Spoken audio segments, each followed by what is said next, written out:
After I saw All of Us Strangers by Andrew Haigh, I felt haunted by the film in a way that I couldn't quite express. As I began to read the reviews of the film, I saw that critics were picking up on the same emotion that I had felt, but were much more apt at explaining the exact sentiment. Tender and profoundly devastating, eerie and uncanny, strange and soul-stirring, frightening.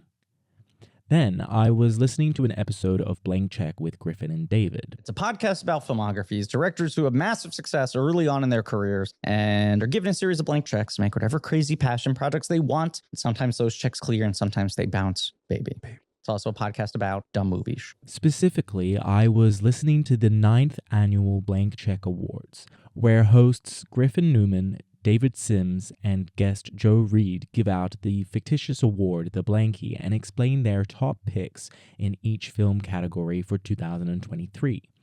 During the section of the episode where they discuss their picks for Best Adapted Screenplay, Joe Reed made an interesting comment when discussing the film All of Us Strangers. Not to play the personal experience card, but it is the rare gay movie that speaks to the Gen X experience specifically. Right. Being someone who was not born in Generation X, this statement stuck out to me. If it captured the experience of a generation I was not a part of, why did it have such a haunting effect on me? And what specifically is the Gen X experience that is so skillfully captured? The concept of social generations, I believe, is pretty well understood by your average person these days. They are the cohorts of people born within the same date range and have shared similar cultural experiences. Most people will be familiar with baby boomers, Gen X, millennials, and Gen Z. The compartmentalization of generations is a simple and broad way to understand and analyze large cohorts of people. From this, we can focus on subgroups within each generation, like the queer community, to understand the specifics of the era and how it shaped their formative years. For this, I'm going to focus on 5 generations of living queer people, which excludes the greatest generation of 1901 through to 1927 and the current Alpha generation beginning in 2013. The silent generation, generally born between 1928 and 1945, have lived a majority of their life during times when it was not accepted to be openly queer. A proposed reason for the term silent generation is that many felt it unwise to speak out during the Second Red Scare, or even more fitting for the queer persons of this generation, the Lavender Scare. Baby boomers, generally born between 1946 and 1964, lived through similar discrimination, however saw the beginnings of a modern, more aggressive advocating for queer rights post the Stonewall riots. Gen X, generally born between 1965 and 1980, picked up from much of what the baby boomers were marching for, however were met with considerable pushback towards some of their major advances in equal treatment towards queer people. Millennials, generally born between 1981 and 1996, gained the ability to form communities on the internet, which allowed for more members to share their own personal stories and advocate for change across the world. Gen Z, generally born between 1997 and 2012, grew up with the internet readily available and the rise of social media, which made the visibility of the intersectionality of the queer community more widespread. Each of these 5 eras have their own generational triumphs and traumas in queer history. However, it is arguably the AIDS epidemic which has had the most impact due to it affecting all generations before and after its peak and its enduring impact on queer culture. And it is here that we begin to understand how Gen X became seen as this in-between generation and how it is aptly synthesized in All of Us Strangers. Look at you. You were just a boy. And now you're not. In 1987, Taiichi Yamada published Strangers, a novel about a TV scriptwriter who forms a relationship with the ghosts of his dead parents. The book is a moving ghost story about the childhood grief sustained from the loss of both parents and what lingers behind once they're gone. The book was translated into English 16 years after its publication, in 2003 by Wayne Lammers. before being formed into a film pitch by Graham Broadbent and Sarah Harvey another 14 years later in 2017. Pre-production began searching for a writer/director to take the book and translate it again, but this time to film. It's at this point that the book found its way to Andrew Haigh, who said he was immediately drawn to the way it was able to explore the nature of family in an emotional way. Haigh admits that adapting the book was a long and sometimes painful process, and in 2023, 36 years after the book was published, All of Us Strangers was released, starring Andrew Scott, Paul Mescal, with Jamie Bell and Claire Foy. The plot synopsis from the production notes is the following.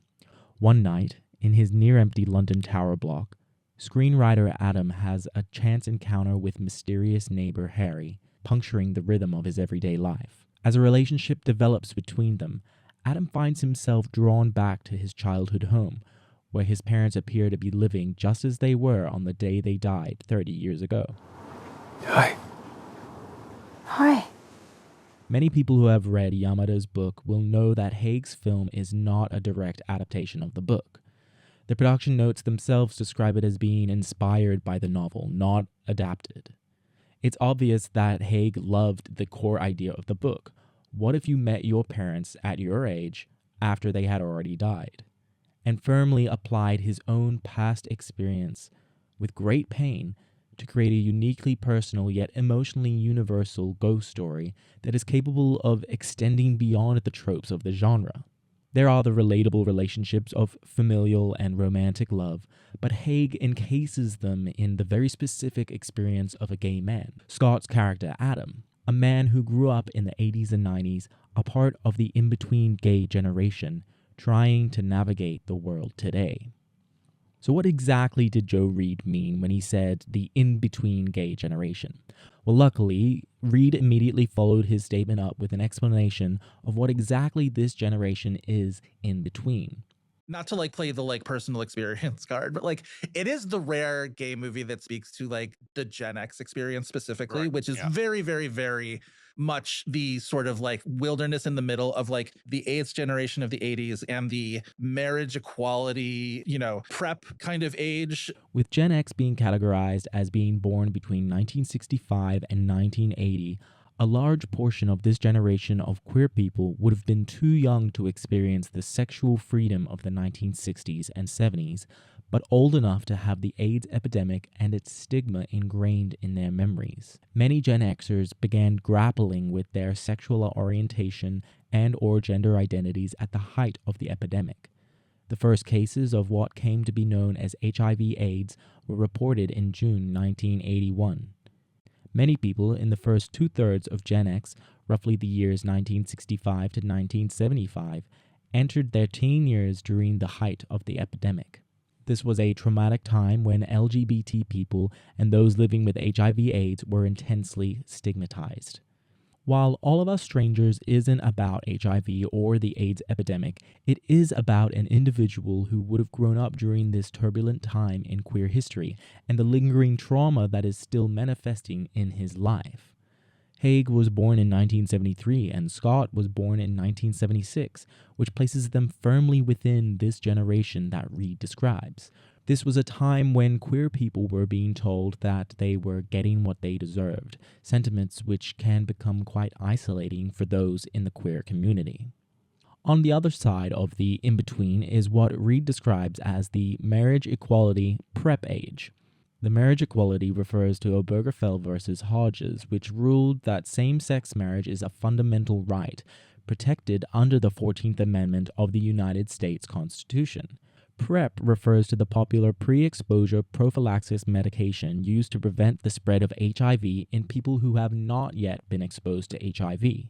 While marriage equality acts weren't passed until 2013 in the UK and 2015 in the US, and PrEP for HIV prevention didn't begin until 2012 in the US and 2020 in the UK, Reed is using these markers in queer history as a shorthand to refer to the generally more accepting world towards queer people and a less stigmatized sexual freedom seen in the generation that succeeded Gen X, Millennials, and Gen Z.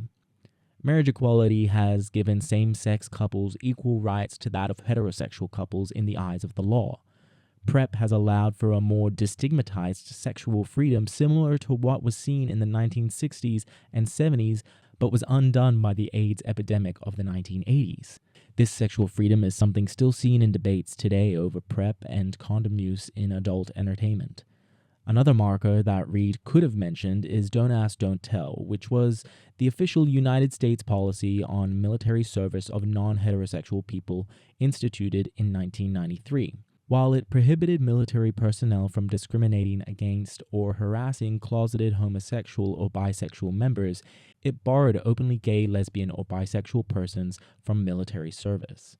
Many people learned that they could live their life as an LGBT person as long as they did not do so in such a way that drew attention to them or that unambiguously confirmed their identity. This policy, which left a mark on Gen X especially, would be repealed in 2011. These advancements in equality, Obergefell versus Hodges, PrEP and the destigmatization of queer sex, the repeal of Don't Ask, Don't Tell, all of which occurred within a 5-year period of each other, dramatically shifted the lifestyles of the queer community and moved it away from the specific experience in which Gen X came of age. There suddenly is an uncertainty in how society expects you to act as a queer individual, and even how you perceive the queer community. The hang-ups that were drilled into you during your formative years now linger on and can cause pause in new, previously unacceptable situations. The isolating and uncertain aspects that define the Gen X experience and becoming the in-between generation is exactly what we see through Scott's performance as Adam in All of Us Strangers, but it doesn't suffocate us with this context. Haig's touch is light. He has removed the extraneous and distracting. While some critics have acknowledged that this might only be a hitting film for those in a similar place to Reed, pointing out that the film's impact will likely vary wildly depending on the beholder. With such a despairing thesis, the film may seem awfully foreign to some younger queer people who, while no doubt still suffering the batterings of an often hostile world, can't quite identify with Adam's internal wrestling, his fear, his coded shame, his hermetic longing. Older viewers may run headlong towards the film's despondency, finding solace, even catharsis, in its haunting ache. Other critics acknowledge how the film taps into something beyond a uniquely Gen Xer experience. In 2022, then Vox writer Emily St. James coined a catchy phrase to describe an emerging cinematic trend: the millennial parental apology fantasy. Daniel's Everything Everywhere All at Once and Domi Shi's Turning Red represented the tip of the spear for a cohort of films, usually with explicitly or understood queer themes, that sought to reverse the tide of intergenerational trauma by demanding expiation from its source. Just a year later, however, All of Us Strangers proves that St. James's term has already outlived its usefulness, what with 1970s-born writer-director Andrew Haigh and star Andrew Scott demonstrating that the dream isn't exclusively the provenance of a single generation. And this is what makes the film so evocative and eerie and such an effective ghost story to its viewers, even to those who weren't born in Gen X. Ultimately, this was Haigh's goal when adapting Strangers into a movie, moving the film away from the traditional ghost story that torments the protagonist and towards something more psychological, almost metaphysical, so as to appropriately affect the audience. A tactic that paid off in favor of All of Us Strangers, as evidenced by the critical acclaim of Haigh's adaptation. Adam is a man tormented by his past and anguished by the present. Anxieties that are broad enough for all to relate to, but are specifically crafted within the unique in-between world of Adam, a world that is not dissimilar from the in-between world of life and death that his ghosts occupy. They don't merely roam the physical realm, they also occupy his mind as he struggles to wrestle with the trauma of the past and the isolation of the present. And even though it speaks to Gen X on a very specific level of experience, just like any good ghost story, it deals with the underlying fear of loneliness and regret that haunts us all. while it is personal, I think the story is entirely universal. You promised me that you're going to try with this Harry boy. Hope you make each other a bit happy.